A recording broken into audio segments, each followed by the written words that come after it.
Vad's pixelated portrait provides so many powerful points from texture, color, symbolism, and even the history of retro video games. Whenever you first look at this work, your eye is likely to be drawn towards that devil set in center space. Obviously, this is a derivative of the modern aesthetic. For one, it is pixel art, and two, it is a much more cartoonish depiction of the devil. But despite this, our figure is set in center, right? That dark purple form certainly accent upon the light background, such as the clouds or the blue floor there. We also see the colors in this composition really only consisting of purple and blue. This is what we would call an analogous color scheme, where the two colors are right next to each other on the color wheel. The result is feeling quite balanced, and we certainly see that within the composition at hand.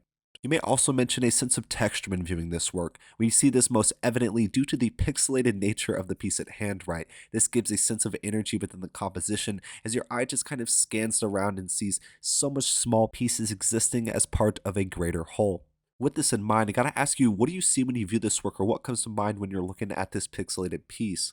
The focus of this work with the subject as being the devil or a demon of sorts is obviously going to be a pretty dark symbol, but despite this, the cartoonish nature of this composition certainly lifts that a lot. You see that there's been a ton of evolution in the symbol of devils in so many different ways, whether it's the very early Christian art all the way to the much more modern aesthetic that even has some roots in hip hop and underground skate culture. But the original artist here was trying to create a character concept of sorts. We certainly see this in the title. The original artist was trying to explore what it'd be like to have his art in a retro video game aesthetic. Most specifically, this is about the 1998 Game Boy Color. And so this gives a very retro, even nostalgic aesthetic for a lot of different people. I think we're certainly feeling that here. Whenever you look at this work, of course, I got to ask you, do you feel that sense of nostalgia? There's a lot of different examples that this artist has of exploring that, retro video game aesthetic. And I'm going to throw some up here real quick. Let me know what you think of this. This is quite interesting for sure.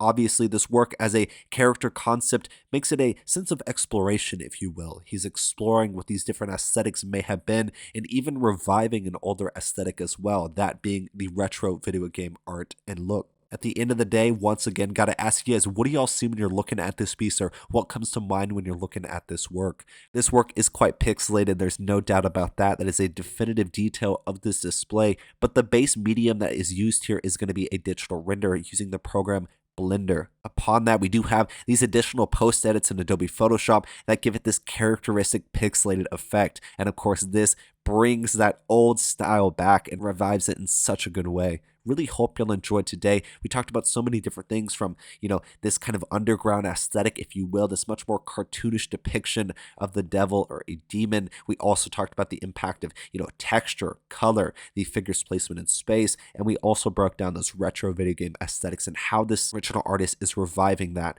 Really hope y'all enjoyed today. If y'all did, go check out the original artist Vad, also known as Vad.jpg.